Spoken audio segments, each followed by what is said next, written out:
ஹalleluya! இந்த நேரத்தில் நான் யூதாவின் ராஜாக்களின் வரலாறு என்ற தலைப்பில் நான் பகிர்ந்து கொள்ளப் போகிறேன். பிரதான வசனம் 2 சாமுவேல் 7, 12, 16 வருகிறது. 2 சாமுவேல் 7, 12, 16 வருகிறது. நான் உங்களுக்காக அதை வாசிக்கப் போகிறேன். உன் நாட்கள் நிறைவேறி உன் பிதாக்களோடே நீ நித்திரை பண்ணும்போது, உன் கர்ப்பப்பிறப்பாகிய உன் சந்ததியை எழும்பப் பண்ணி, அவன் ராஜ்யத்தை நிலைப்படுத்துவேன். அவன் என் நாமத்துக்கென்று ஒரு ஆலயத்தைக் கட்டுவான். அவன் ராஜ்ய பாரத்தின் சிங்காசனத்தை என்றென்றைக்கும் நிலைக்கப் பண்ணுவேன். நான் அவனுக்கு பிதாவாயிருப்பேன், அவன் எனக்கு குமாரனாயிருப்பேன். அவன் அக்கிரமம் செய்தால் நான் அவனை மனுஷருடைய மிலாற்றினாலும் மனுபுத்தருடைய அடிகளினாலும் தண்டிப்பேன். உனக்கு முன்பாக நான் தள்ளிவிட்ட சவுலிடத்திலிருந்து என் கிருபியை விலக்கினது போல அவனை விட்டு விலக்க மாட்டேன். உன் வீடும் உன் ராஜ்யமும் என்றென்றைக்கும் உனக்கு உண்பதாக ஸ்திரப்பட்டிருக்கும். உன் ராஜாசனம் என்றென்றைக்கும் நிலை பெற்றிருக்கும் என்கிறார் என்று சொன்னார். இது கர்த்தருடைய வார்த்தையாயிருக்கிறது.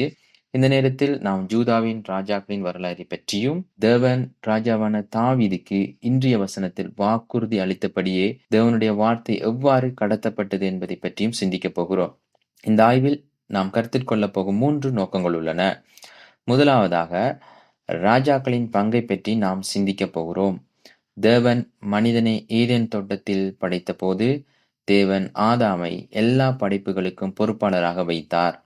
மேலும் ஆதாமுக்கு தேவனுக்கு பதிலாக ஆளுமை செய்ய அதிகாரம் நிலை கொடுக்கப்பட்டது.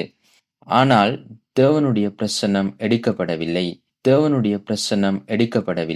தேவன் எல்லா ராஜாக்களுக்கும் ராஜா. பின்னர் இஸ்ரவேல் வரலாற்றில் தேவன் தன் மக்களிடையே தேவனுடைய இறையாண்மையை மீண்டும் நிலைநிறுத்துகிறார். மேலும் அவர்களுடைய சட்டத்தை, அதாவது தேவனுடைய இறையாண்மை கொண்ட வார்த்தையை கொடுத்த பிறகு தேவன் இந்த ராஜ்யத்தின் மூலம் அவர்களுக்கு இறையாண்மையை கொடுத்தார். மற்ற தேசங்களுக்கு மனித ராஜாக்கள் இருந்தபோது இஸ்ரவேலுக்கு ஒரு மனித ராஜா இல்லை. எனவே அவர்கள் தேவனிடம் மனித ராஜாக்களை கேட்டார்கள். ஆனால் தேவனுடைய மக்களான இஸ்ரேல் மக்களுடைய வேறுபாடு என்னவென்று சொன்னால், தாவீது நமக்கு காட்டியது போல மனித ராஜாக்கள் பரலோகத்தின் உண்மையான ராஜாவையும் நித்தியான ராஜாவையும் தேவனையும் பிரதிநிதிப்படுத்த வேண்டும். ஆனால் ராஜாக்கள் இந்த வரலாற்றில் அவர்கள் அந்த பங்கை இழந்ததையும் அதை மறந்து விட்டதையும் அந்த பங்கை நிறைவேற்றவில்லை என்பதையும் நாம் காணலாம். இரண்டாவதாக தேவனுடைய உடன்படிக்கை தொடர்வது பற்றி நாம் சிந்திக்க போகிறோம். மீட்பின் வரலாறு தொடரின் ஆசிரியர் வணக்கத்துக்குரிய ஆபிரகாம் பார்க் அடுத்த தலைமுறைக்கு விசுவாசத்தை கடத்துவதன் முக்கியத்துவத்தை வேதாகமத்திலிருந்து தொடர்ந்து வலியுறுத்துகிறார். மேலும் ராஜாக்களின் இந்த வம்ச வழியின் மூலம் அந்த உடன்படிக்கையின் விசுவாசம் எவ்வாறு கடத்தப்படுகிறது என்பதை நாம் காணப்போகிறோம். இறுதியாக வரவிருக்கும் நித்திய ராஜாவான மேசியா பற்றி நாம் சிந்திக்க போகிறோம். நாம் இப்போதுதான் 2 சாமுவேல் 7ஆம் அதிகாரத்தில் வாசித்தபடி தாவீதின் சந்ததியாக நித்திய ராஜாவாக வர வேண்டும். எனவே அவர் ஜூதா மற்றும் தாவீதின் இந்த வம்சாவளியில் எவ்வாறு நித்திய ராஜாவாக வருகிறார் என்பதை பற்றி சிந்திப்போம். தெற்கு ராஜ்யமான ஜூதாவில் உள்ள 20 ராஜாக்களை பற்றி நாம் சிந்திப்போம். இது 20 ராஜாக்கள், எனவே இது குறுகியது அல்ல.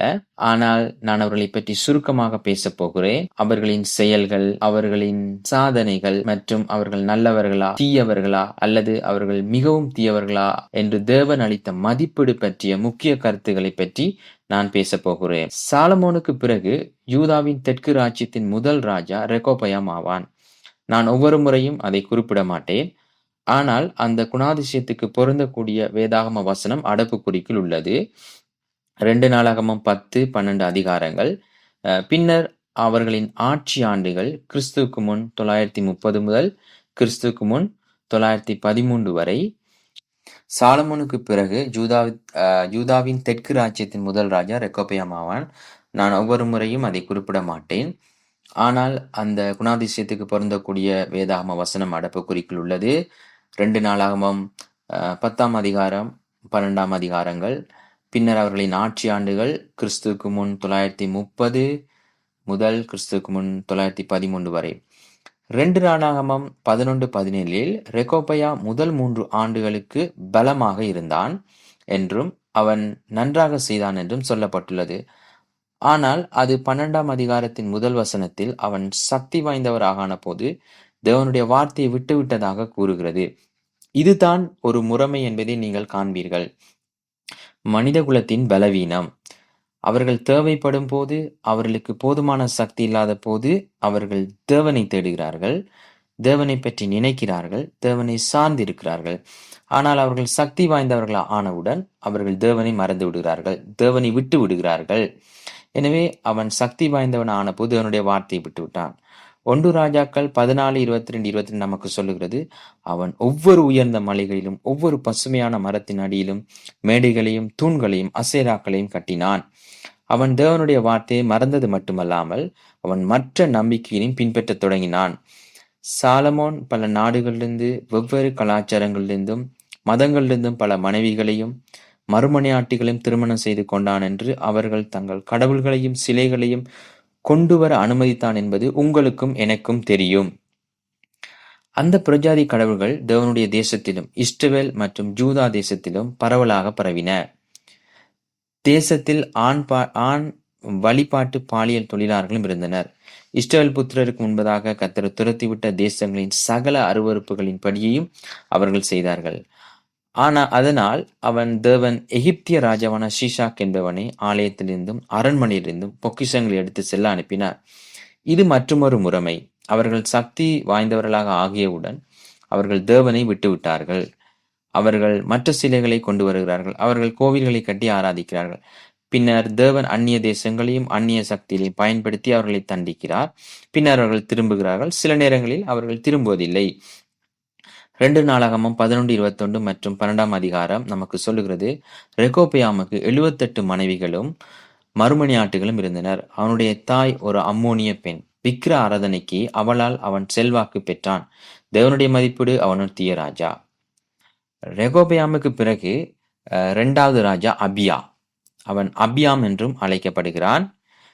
2 நாளாகமம் 13:1-18 கிறிஸ்துவுக்கு முன் 913 முதல் கிறிஸ்துவுக்கு முன் 919 வரை ஆட்சி செய்தான். உப்பு உடன்படிக்கை நிமித்தம் வடக்கிலிருந்து வந்த 8 லட்சம் படைகளை தெற்கிலிருந்து வந்த 4 லட்சம் படைகளை மட்டுமே வைத்து அவர்களை அழிக்க அனுமதித்தது.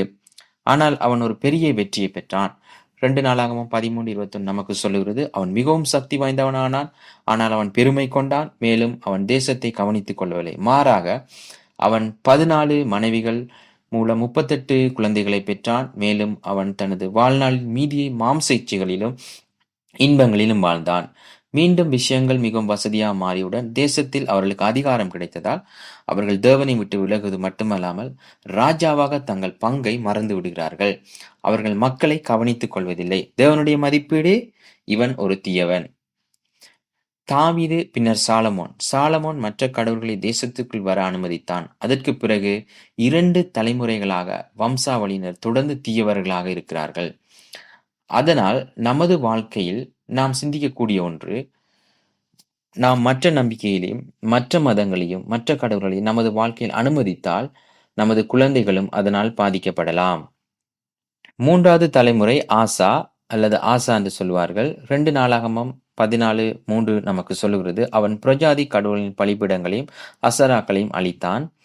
இறுதியாக அவன் ஒரு முழுமையான மத சீர்திருத்தத்தை கொண்டு வந்தான். தேசம் 35 ஆண்டுகளாக சமாதானமாய் இருந்தது. இருப்பினும் அவன் ராஜாவாக ஆன 36 ஆண்டுகளுக்கு பிறகு வடக்கிலிருந்து ஒரு தாக்குதல் வந்தது. இந்த தேசிய நெருக்கடியில் முதலில் தேவனிடம் வருவதை விட அவன் அந்த நேரத்தில் ஒரு பலமான தேசமாக இருந்த ஆராமின் ராஜாவை நம்பியிருந்தான். மேலும் அவன் ஆலயத்தின் பொக்கிஷங்களை ஆராமின் ராஜாவுக்கு ஒரு கட்டணமாக கொடுத்தான். எனவே தேவனிடம் வந்து அவரிடம் உதவி கேட்பதை விட அவன் தேவனுக்கு சொந்தமானதை இந்த மனித ராஜாவான ஆராமுக்கு கொடுத்தான். அதனால் அவரை நம்பி அவரிடம் உதவி கேட்க அவன் ஆட்சி செய்த 39வது ஆண்டில் அவனுக்கு காலில் ஒரு நோய் வந்தது. அவன் தேவனுடைய உதவியை நாடவில்லை. ஆனால் அவன் ஒவ்வொரு மருத்துவரிடத்துக்கும் சென்றான். ஆனால் அவனுக்கு எந்த சிகிச்சையும் கிடைக்கவில்லை. 2 நாளாகமம் 16:12 தேவனுடைய மதிப்பீடு, அவன் ஆரம்பத்தில் நல்லவன் பின்னர் தீயவனானான். 4வது யோசபாத் ஒரு நல்ல ராஜா. அவன் தன் தகப்பனாகிய தாவீதின் முந்தைய நாட்களின் மாதிரியை பின்பற்றினான். மேலும் அல்லது மற்ற கடவுள்களையோ அல்லது பாகால்களையோ அவன் நாடவில்லை. அவன் தேவனுடைய கட்டளைகளை பின்பற்றினான். ஆனால் கர்த்தர் ராஜ்யத்தை அவனுடைய கட்டுப்பாட்டில் நிலைநிறுத்தினார். மேலும் யூதா முழுவதும் அவனுக்கு காணிக்கை கொண்டு வந்தது.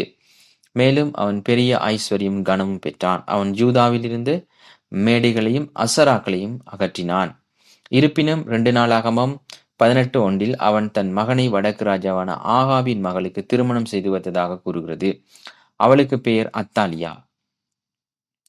அது அவனுடைய ஒரு பெரிய தவறு. மனித சிந்தனை மற்றும் மனித கொள்கையின்படி திருமணத்தின் மூலம் வடக்கோடு மீண்டும் இணைய முயற்சிப்பது போலிருந்தது. ஆனால் அந்த திருமணத்தின் காரணமாக சிலை வழிபாடு, பாவம், அந்த வடக்கின் செல்வாக்கு அனைத்தும் ஒரு துளை அல்லது திறந்த கதவு போல தெற்கு ராஜ்யத்துக்குள் சாத்தான் நுழைவதற்கு ஒரு வாய்ப்பாக மாறியது. அவன் வடக்கோடு உடனடியாக சமாதானத்தை கண்டான்.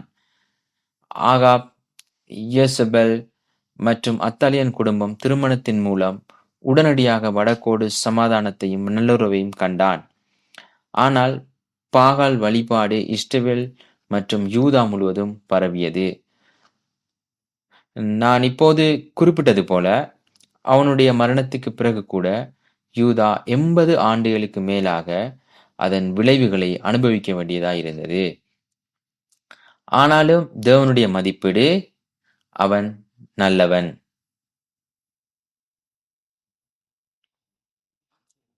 யோசபாத் மற்ற ராஜாக்களைப் போல சக்தி வாய்ந்தவர் ஆனபோது அவன் பெருமை கொள்ளவோ தேவனை மறுக்கவோ அல்லது விட்டுவிடவோ இல்லை. ஆனால் அவன் தொடர்ந்து தேவனுடைய வேலையை செய்ய முயன்றான். ஒரு நல்ல ராஜாவாக இருந்தான். அவனுடைய தவறு என்னவென்றால் அவன் தன் மகனை ஆகாபி மகன் யோசபேலின் குடும்பத்துக்கு திருமணம் செய்து வைத்ததுதான். அந்த மகனின் பெயர் ஜோராம். 5வது தலைமுறை அவன் ஆகாபில் மகள் அத்தாலியாவை திருமணம் செய்து கொண்டான். அவன் தன் தகப்பனின் நல்ல வழிகளை பின்பற்றவில்லை.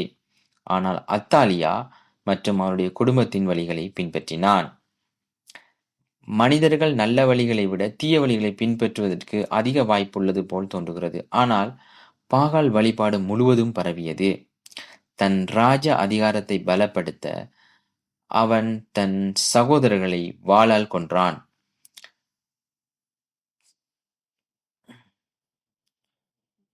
பின்னர் அவன் தனது குடல்கள் வெடித்து ஒரு பயங்கரமான மரணம் அடைந்தான். தேவனுடைய மதிப்பீடு மீண்டும் ஒரு தீயவன். பின்னர் அவனுக்கு பிறகு 4 ராஜாக்கள் வருகிறார்கள். அகசியா, அத்தாலியா, யோவாஸ் மற்றும் அமத்சியா. இந்த ராஜாக்கள் மத்தேயு 1ஆம் அதிகாரத்தில் இயேசு கிறிஸ்துவின் வம்சாவளியிலிருந்து நீக்கப்பட்டனர்.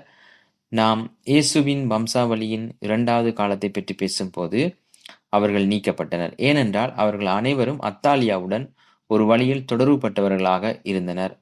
அவளால் செல்வாக்கு பெற்றார்கள். சாத்தானின் திட்டங்களால் நாம் செல்வாக்கு பெற்றால், குறிப்பாக தேவனுடைய வேலையை அழிக்க அல்லது தேவனுடைய வேலையை தடுக்க மற்றும் தேவனுடைய உடன்படிக்கை மற்றும் வாக்குறுதி நிறைவேற்றுவதற்கான தேவனுடைய வழியான தேவனுடைய விதையின் ஓட்டத்தை தடுக்க, அப்பொழுது அவர்கள் தேவனுடைய வம்சாவளியிலிருந்து வெளியே எடுக்கப்படுகிறார்கள்.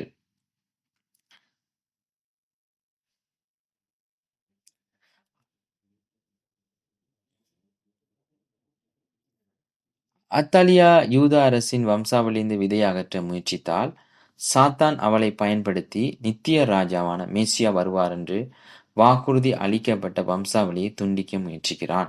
அவள் மிகவும் தீயவள். மற்ற 4 ராஜாக்களும் தீயவர்களாகவே முடிந்தனர். 10வது ராஜா உசியா. உசியா கர்த்தரை நம்பினான்.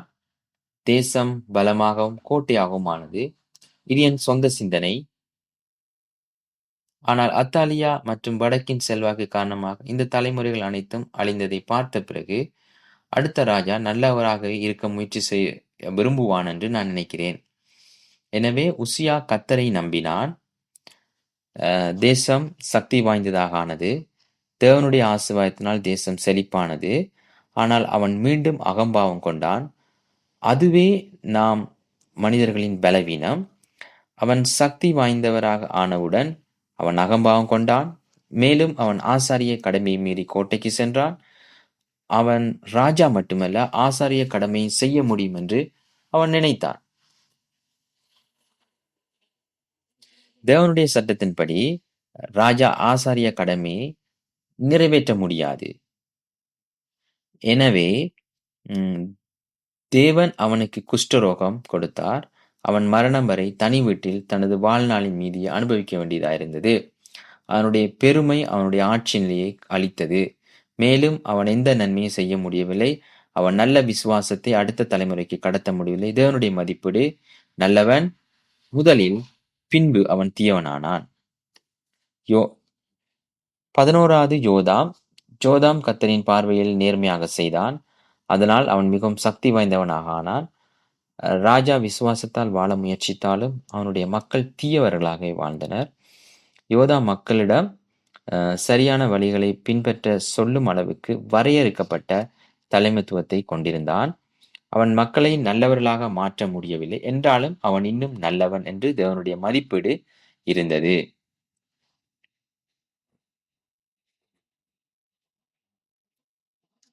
பின்னர் ஆகாஸ் வருகிறான். அவன் ஆரம்பத்திலிருந்து கர்த்தரின் பார்வையில் நேர்மையாக செயல்படவில்லை. அவன் பாகாலுக்கு வார்ப்பிக்கப்பட்ட சிலைகளை உண்டாக்கினான். அவன் மேடைகளிலும் குன்றுகளிலும் ஒவ்வொரு பசுமையான மரத்தின் கீழும் பலி செலுத்தி தூபம் காட்டினான். இஸ்ரவேல் புத்திரருக்கு முன்பதாக கர்த்தர் துரத்திவிட்ட தேசங்களின் அருவருப்பின்படியே அவன் தன் குமாரர்களை நெருப்பில் பலி செலுத்தினான். எனவே அவன் மற்ற சிலை வணங்கும் தேசங்களின் கலாச்சாரத்தை உள்ளே கொண்டு வந்து அவர்களை பின்பற்றினான். அவற்றில் ஒன்று தன் சொந்த குழந்தைகளை பலி செலுத்துவது. வடக்கு தாக்குதல் நடத்தும் போது அவன் தேவனை விட அசிரியாவின் சக்திகளை நம்பியிருந்தான். எனவே எல்லா வகையிலும் அவன் நல்லவராக இல்லை. மனம் திரும்பாமல் அவன் தமஸ்குவின் கடவுளுக்கு பலி செலுத்தினான். எனவே இந்த ஆகாஸ் தேவனுடைய முகத்துக்கு எதிராக பாவம் செய்து தீயவனாக இருக்கிறான். மேலும் மனம் திரும்ப வாய்ப்பு கொடுக்கப்பட்டாலும் அவன் மனம் திரும்பவில்லை. ஆனால் புறஜாதி கடவுளுக்கு ஜெபித்து பலி செலுத்துகிறான். அவன் ஆலயத்தின் பாத்திரங்களை அழித்தான். ஆலயத்தின் கதவுகளை அடைத்தான். எருசலேம் முழுவதும் சிலைகளை உண்டாக்கினான். ஆதலால் அவன் எருசலேம் உள்ள நகரத்தில் புதைக்கப்பட்டான். இஸ்ரவேல் ராஜாக்களின் கல்லறைகளில் அல்ல. தேவனுடைய மதிப்பீடு அவன் மிகவும் தீயவன்.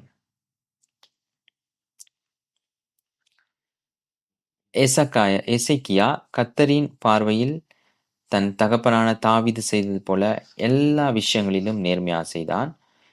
இந்த சொற்பதம் இங்கே யோசபாத்துக்கும் எசேக்கியாவுக்கும் மட்டுமே பொருந்தியது. அவன் தன் தகப்பனான ஆகாசின் காலத்தில் அடைக்கப்பட்டிருந்த ஆலயத்தின் கதவுகளை திறந்து அவற்றை சரி செய்தான். அவன் ஆசாரியர்கள் லேவியர்களையும் கொண்டு வந்து அவர்களை கிழக்குள்ள சதுக்கத்தில் கூட்டி சேர்த்தான். அவன் ஆலயத்தை சுத்திகரித்து ஆலயத்தின் சரியான பணியை புதுப்பித்தான். மக்கள் மனம் திரும்பினார்கள். மேலும் அவர்கள் அந்த புள்ளி வரை செய்ய முடியாத எல்லா காணிக்கையும் கொண்டு வந்தார்கள். அவன் ஒரு மத சீர்திருத்தத்தை மேற்கொண்டான்.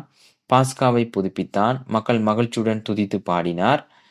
தலை வணங்கி தேவனை ஆராதித்தனர். மேலும் தேவன் மக்களுக்கு ஆயத்தம் செய்து நினைத்து எசேக்கியாவும் மக்களும் மகிழ்ச்சி அடைந்தனர்.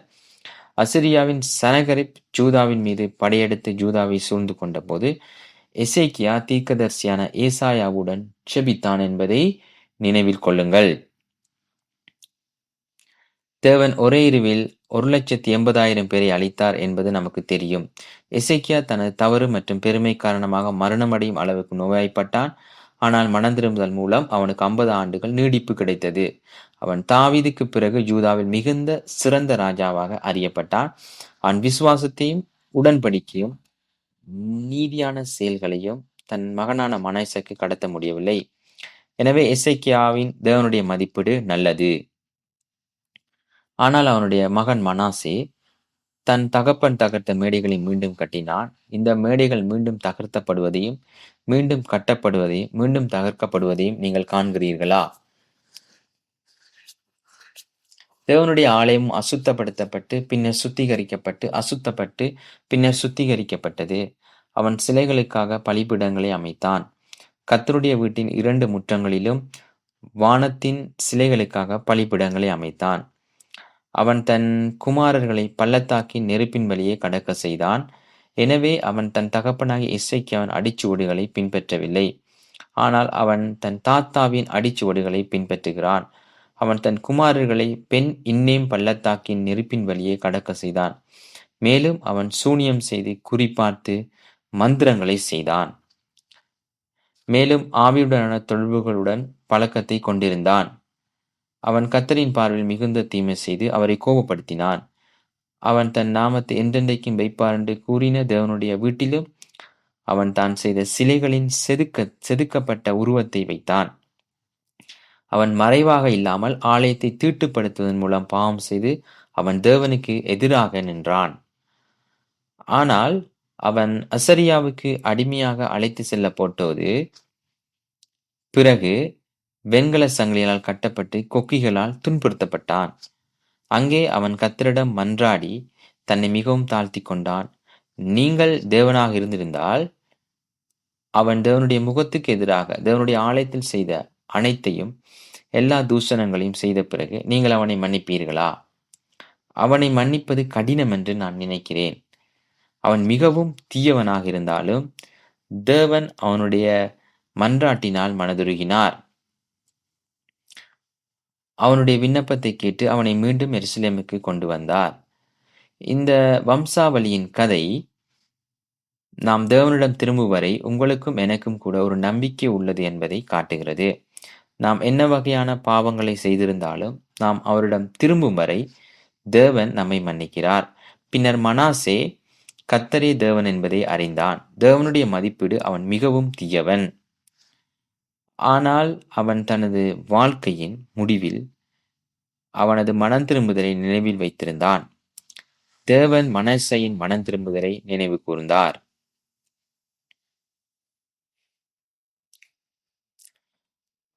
அடுத்தது ஆமோன்.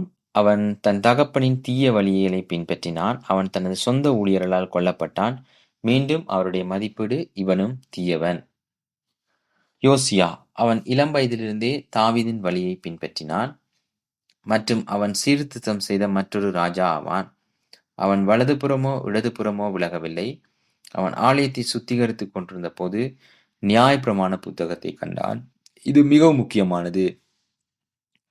இது வரலாற்றில் மட்டுமல்ல, நம்முடைய வாழ்க்கையிலும் ஒருவரின் வாழ்க்கையில் தேவனுடைய வார்த்தையை கண்டறிவது அதுவே மனம் திரும்புதலை தொடங்குகிறது. அதுவே சீர்திருத்தத்தை தொடங்குகிறது.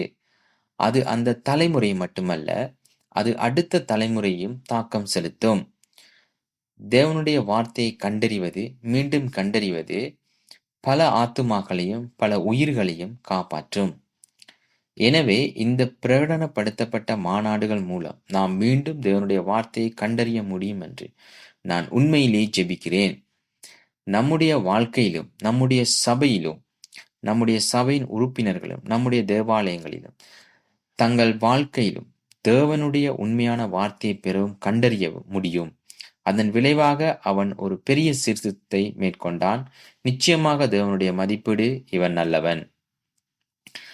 17வது மற்றும் 18வது ராஜா ஜோஹாஸ் மற்றும் ஜோயாக்கீம் அவர்களும் இயேசு கிறிஸ்துவின் வம்சாவளியிலிருந்து நீக்கப்பட்டனர். அவர்கள் தீய ராஜாக்கள். யோயாசின் அல்லது யோயாக்கீன் அவனும் தனக்கு முன்னிருந்த ராஜாக்களின் தீய வழிகளை பின்பற்றினான். அவன் தனக்கிருந்த மிக குறுகிய ஆட்சியில் கர்த்தரின் பார்வையில் தீமையை செய்தான். அவன் தீயவன். பின்னர் கடைசி ராஜா சிதேக்கியா. அவனுடைய காலத்தில் ஆலயம் அழிக்கப்பட்டது. பாபிலோனின் எருசலேமை முழுவதுமாக அழித்தனர். அவனும் இயேசு கிறிஸ்துவின் வம்சாவளியிலிருந்து நீக்கப்பட்டான். கிறிஸ்துவுக்கு முன் 586 அவனுடைய காலத்தில் யூதா பாபிலோனுக்கு சிறைப்பட்டு ஆலயம் அழிக்கப்பட்டது.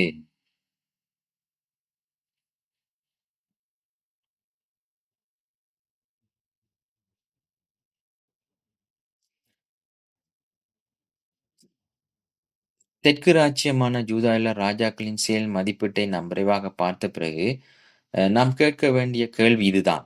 தேசம் ஏன் அழிக்கப்பட்டு சிறைபிடிக்கப்பட்டது? அவர்கள் ஏன் முதலில் அழிக்கப்பட்டார்கள்? முதலாவது, அவர்கள் தேவனை விட்டுவிட்டு அவரை விட்டு விலகினார்கள்.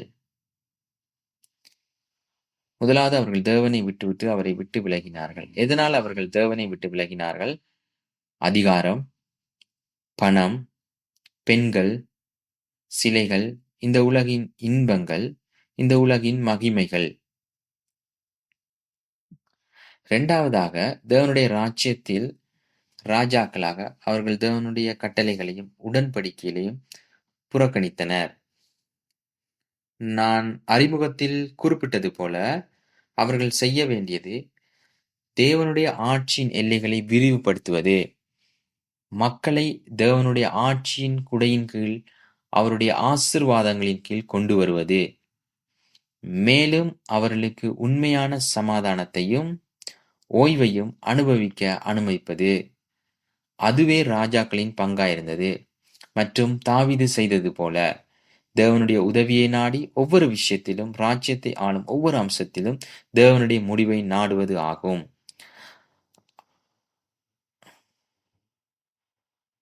ஆகவே அவர்கள் தேவனுடைய ராஜ்யத்தை ஆளும் ராஜாக்கள் மட்டுமே என்பதை அவர்கள் நினைவில் கொள்ள வேண்டும். எனவே அவர்கள் தோட்டத்தை பாதுகாக்க வேண்டிய ஆதாமைப் போல பாதுகாக்க வேண்டியவர்கள். ஆனால் அவர்கள் தேவனுடைய வார்த்தையையும், தேவனுடைய கட்டளைகளையும், அவருடைய உடன்படிக்கையையும் புறக்கணித்தார்கள். அத்துடன் தேவனுடைய உடன்படிக்கையின் விசுவாசத்தையும் கடத்துவதையும் விட்டுவிட்டார்கள். 3வதாக தாவீதின் நேர்மையான விசுவாசம் அவனுடைய சந்ததியினருக்கு கடத்தப்படவில்லை. அப்படியானால் நாம் சிக்கலில் இருக்கிறோம். வம்சாவளி எவ்வாறு உடன்படிக்கை கடந்து சென்றது? ஏனெனில் தேவனுடைய வாக்குறுதி என்னவென்றால், நித்திய ராஜாவான மேசியா யூதா வம்சத்தில் வர வேண்டும். ஆனால் இந்த ராஜாக்கள் அனைவரையும் பார்க்கும்போது நல்ல ராஜாக்களை விட தீய மற்றும் மிகவும் தீய ராஜாக்கள் அதிகம் இருந்தனர். மேலும் அது முடிவில் ஒரு தொடர் தீய ராஜாக்கள் மற்றும் தீய ராஜாக்களுடன் முடிந்தது. அப்படியானால் இயேசு இந்த வம்சாவளியில் எப்படி வருவார்? நாம் பார்ப்பதிலிருந்து தேவனுடைய உதவி இல்லாமல் இந்த வம்சாவளி கூட அழியாமல் இருக்க முடியாது. தேவனுடைய மதிப்பீடுகளை நாம் இந்த விளக்கப்படத்தில் பார்த்தால், தாவீது போல நல்லவன், தகப்பனை போல நல்லவன் என்று ராஜாக்களின் பெயர்களை காணலாம். எனவே தாவீதை போன்றவர்கள் என்று மதிப்பீடு பெற்ற ராஜாக்கள் சிலரே இருந்தனர். சரியா? பின்னர் அவர்கள் நல்லவராக இருந்தனர். பின்னர் சிலர் தீயவர்களாகவும் சிலர் மிகவும் தீயவர்களாகவும் இருந்தனர். எனவே நாம் அதனை வரைபடம் செய்வோம். நீங்கள் ராஜாக்களின் பெயரின் கீழ் அவர்களின் செயல்களின்படி மதிப்பீட்டு புள்ளிகளை வைத்தால் அது அப்படித்தான் இருக்கும். மற்றும் சில கோடுகளை வரைந்து இந்த விளக்கப்படத்தை பார்ப்போம். நாம் என்ன காண்கிறோம்? மிக கிளை உள்ளவர்கள், அதாவது மிகவும் தீயவர்கள், அவர்கள் வடக்கு ராஜ்யத்தால் செல்வாக்கு பெற்றவர்கள் என்பதை நாம் காணலாம். ஏனெனில் யோசபாத் தன் மகன் யோராமை ஆகாபின் மகள் அத்தாலியாவுக்கு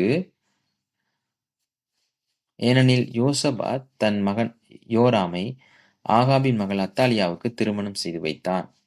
அவள் எல்லா கடவுள்களையும் செல்வாக்களையும் கொண்டு வந்தாள்.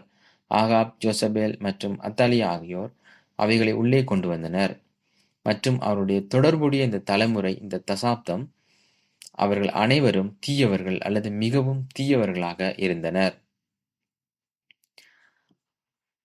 அப்படியானால் இந்த ராஜ்யம், இந்த வம்சாவளி எவ்வாறு காப்பாற்றப்படுகிறது?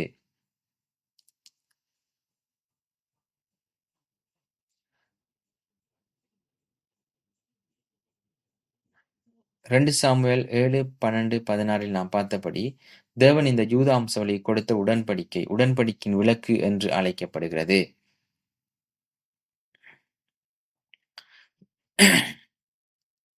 இந்த விளக்கை தேவன் தாவீதுக்கு கொடுத்தார். அந்த விளக்கு உடன்படிக்கை. இறுதியில் தேவன் இந்த தேசத்தின் மீதும் இந்த மக்களின் மீதும் கொண்டு வரும் ஒளியை குறிக்கிறது. அது இயேசு கிறிஸ்துவை குறிக்கிறது. அது வரவிருக்கும் ஒளியின் உடன்படிக்கை, ராஜ்யத்தின் சிங்காசனத்தின் உடன்படிக்கை. தேவன் தாவீதுக்கு அவனுடைய குமாரன் என்றென்றைக்கும் சிங்காசனத்தில் இருப்பார் என்று வாக்குறுதி அளித்தார். ஆனால் அவனுடைய குமாரன் சாலமோன் என்றென்றைக்கும் சிங்காசனத்தில் இருக்கவில்லை. மாறாக அது ஆவிக்குரிய முறையில் நித்திய ராஜாவான நித்திய குமாரன் இயேசு கிறிஸ்துவை பற்றி தீர்க்க தரிசனம் கூறுகிறது. எனவே ராஜாக்கள் தீயவர்களாக இருந்தபோது, தேசம் அழிந்து கொண்டிருந்த போது, தேவன் அவர்களுக்கு என்னத்தை கொடுத்தார் என்பதை நாம் பார்ப்போம். ரெகோபியாமின் காலத்தில் தேவன் மீண்டும் ஒருமுறை விளக்கு உடன்படிக்கையை நினைவூட்டுகிறார். 1 ராஜாக்கள் 11:36 என் நாமம் விளங்கும்படி நான் தெரிந்து கொண்ட நகரமாகிய எருசலேமில் என் சமூகத்தில் என் தாசனாகிய தாவீதுக்கு எந்நாளும் ஒரு விளக்கு இருக்கத்தக்கதாக அவன் குமாரனுக்கு ஒரு கோத்திரத்தை கொடுப்பேன் என்று கூறுகிறது. நாம் கீழே இருக்கும்போது, நாம் வீழ்ச்சி அடைந்திருக்கும் போது, ராஜ்யம் ஆவிக்குரியதில் அழிந்து கொண்டிருக்கும் போது, இருளால் சூழப்பட்டிருக்கும் போது, ராஜாவும் செல்வாக்கு பெற்றிருந்தாலும் தேவன் அவர்களுக்கு நினைவுபடுத்துகிறார். இது முழு இருளில் தேவன் அந்த விளக்கை கொண்டு வந்தது அந்த நம்பிக்கையின் ஒளியை மீண்டும் ஒளிர செய்வது போல இருக்கிறது. பின்னர் மற்றுமொரு இடம் அபியாவின் காலத்தில் 1 ராஜாக்கள் 15:4 ஆனாலும் தாவீது நிமித்தம் அவனுடைய தேவனாகிய கர்த்தர் அவனுக்கு பிற்பாடு அவன் குமாரனை எழும்ப பண்ணுகிறதினாலும் எருசலேமை நிலைநிறுத்துகிறதினாலும் அவனுக்கு எருசலேமில் ஒரு விளக்கை கட்டளையிட்டு வந்தார் என்று கூறுகிறது. எனவே தேவன் மீண்டும் ஒரு விளக்கை வாக்குறுதி அளித்து அவர்களுக்கு நினைவுபடுத்தி இருளின் மீது ஒளியை கொண்டு வருகிறார். அதுக்கு பிறகு இந்த வம்சாவளி மற்றும் அடுத்த ராஜா எவ்வாறு நல்லவராக மாறுகிறார் என்பதை பாருங்கள். இது மனித முயற்சி அல்ல, அது தேவனுடைய கிருபை. அதுவே அவர்களை மீண்டும் நிலைநிறுத்த அனுமதித்தது. தேவனுடைய விளக்கு. பின்னர் இந்த மிகவும் தீய காலங்களில் 2 நாளாகமம் 21:7 கர்த்தர் தாவீதுக்கும் அவன் குமாரனுக்கும் என்றென்றைக்கும் ஒரு விளக்கை கட்டளிடுவேன் என்று சொல்லி அவனோடே பண்ணின உடன்படிக்கை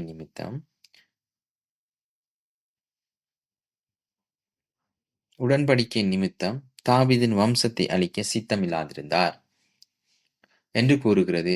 இங்கே தேவன் தமது உடன்படிக்கையை நினைவு கூர்ந்து மிகவும் இருண்ட காலத்தின் போது தனது மக்களுக்கு நினைவுபடுத்துகிறார்.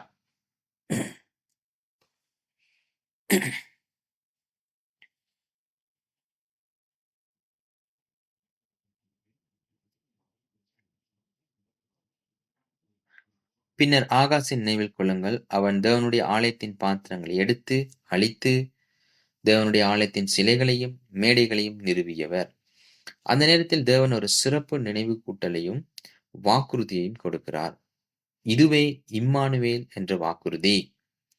ஆதலால் ஆண்டவர் தாமே உங்களுக்கு ஒரு அடையாளத்தை கொடுப்பார். இதோ ஒரு கன்னிகை கர்ப்பவதியாகி ஒரு குமாரனை பெறுவாள். அவருக்கு இம்மானுவேல் என்று பெயரிடுவாள். ஆகாசின் காலத்தில் மிகவும் இருண்ட காலத்தில் தேவன் இந்த மிக முக்கியமான மற்றும் மிகவும் விலையுயர்ந்த இம்மானுவேல் உடன்படிக்கை கொடுப்பது எவ்வளவு ஆச்சரியமாயிருக்கிறது. எனவே ஒரு முடிவாக நாமும் இந்த உடன்படிக்கையின் வாரிசுகள் என்பதை நாம் நினைவில் கொள்ள வேண்டும். மேலும் நாம் செய்ய வேண்டியது என்ன? அந்த உடன்படிக்கை அடுத்த தலைமுறைக்கு கடத்த வேண்டும். இந்த விசுவாசம் அடுத்த தலைமுறைக்கு கடத்தப்படாவிட்டால் தேவனுடைய சித்தம் நிறைவேற என்பதை வேதாகமம் தொடர்ந்து நமக்கு காட்டுகிறது. எனவே நாம் இப்போது பார்த்தது போல தேவன் தாமே தேவனுடைய உடன்படிக்கை மறக்கப்படாமல் வீணடிக்கப்படாமல் மனிதர்களால் அழிக்கப்படாமல் தொடர்கிறது என்பதை உறுதி செய்கிறார்.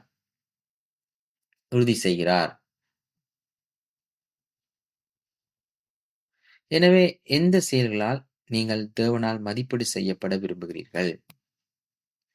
தேவன் என்னை மதிப்பீடு செய்ய விரும்பினால் நான் என்னை பார்க்க வேண்டும், என்னை நினைவில் கொள்ள வேண்டும் என்று நான் விரும்புகிறேன்.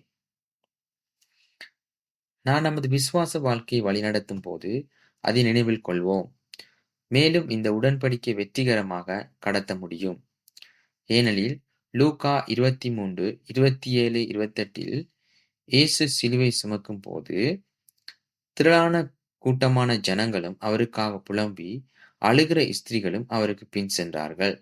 இயேசு அவர்கள் முகமாய் திரும்பி, எருசலேமின் குமாரத்திகளே, நீங்கள் எனக்காக அழாமல் உங்களுக்காகவும் உங்கள் பிள்ளைகளுக்காகவும் அழுங்கள் என்று கூறினார். உபாகமம் 6:1-7 இந்த தேவனுடைய வார்த்தையை கடத்துவதன் முக்கியத்துவத்தை வலியுறுத்துகிறது. இந்த தலைமுறைகளை பற்றி சிந்திக்கலாம். இந்த விளக்கப்படத்தை பார்க்கும்போது யோசபாத் மிகவும் நல்லவராக இருந்தது கூட யோசபாத் மிகவும் நல்லவராக இருந்த போதும் கூட யோராம் தீயவனாக இருந்தான். எசேக்கியா நல்லவராக இருந்த போது கூட மனாசே தீயவனாக இருந்தான். தகப்பனின் தலைமுறை நல்லதாக இருந்தால் அடுத்த தலைமுறை தானாகவே நல்லதாக இருக்கும் என்று அர்த்தமல்ல. நல்ல விசுவாசத்தை அடுத்த தலைமுறைக்கு கடத்துவது நமக்கு எவ்வளவு கடினம் என்பதை இது காட்டுகிறது. யோசியா போன்ற ராஜாக்களை பாருங்கள். பின்னர் தானியேல் தீர்க்கதரிசி அவன் தன் ராஜா கோரேசை தேவனுடைய வார்த்தையை புரிந்து கொள்ள செய்து இஸ்ரவேலை திரும்ப செல்லவும் எருசலேமுக்கு திரும்பவும் அனுமதித்தவன். தானியேல் எங்கே விசுவாசத்தை கண்டான்? தானியேல் எங்கே விசுவாசத்தை கண்டான்? யோசியா வார்த்தையை கண்டுபிடித்ததால். மேலும் வார்த்தை மக்களுக்கு கற்பிக்கப்பட்டு வாசிக்கப்படுவதை அவன் உறுதி செய்தான். நாம் வருடங்களையும் ராஜாக்களின் பிறப்பையும் கணக்கிட்டால் யோசியா சீர்திருத்தம் செய்து தேவனுடைய வார்த்தையை பிரகடனப்படுத்துவதை உறுதி செய்த காலகட்டத்தில் தான் தானியேலின் பிறப்பும் காணப்பட்டது. எனவே தேவனுடைய வார்த்தை பிரகடனப்படுத்துவது மிகவும் முக்கியமானது. தேவனுடைய வார்த்தை நம் குடும்பங்கள், நம் மக்கள், நம் தேசத்தால் கேட்கப்படுவதை அனுமதிப்பது ஒரு மிக மிக முக்கியமான வேலை. நாம் இப்போது இந்த வசனத்தை வாசிக்கிறேன்.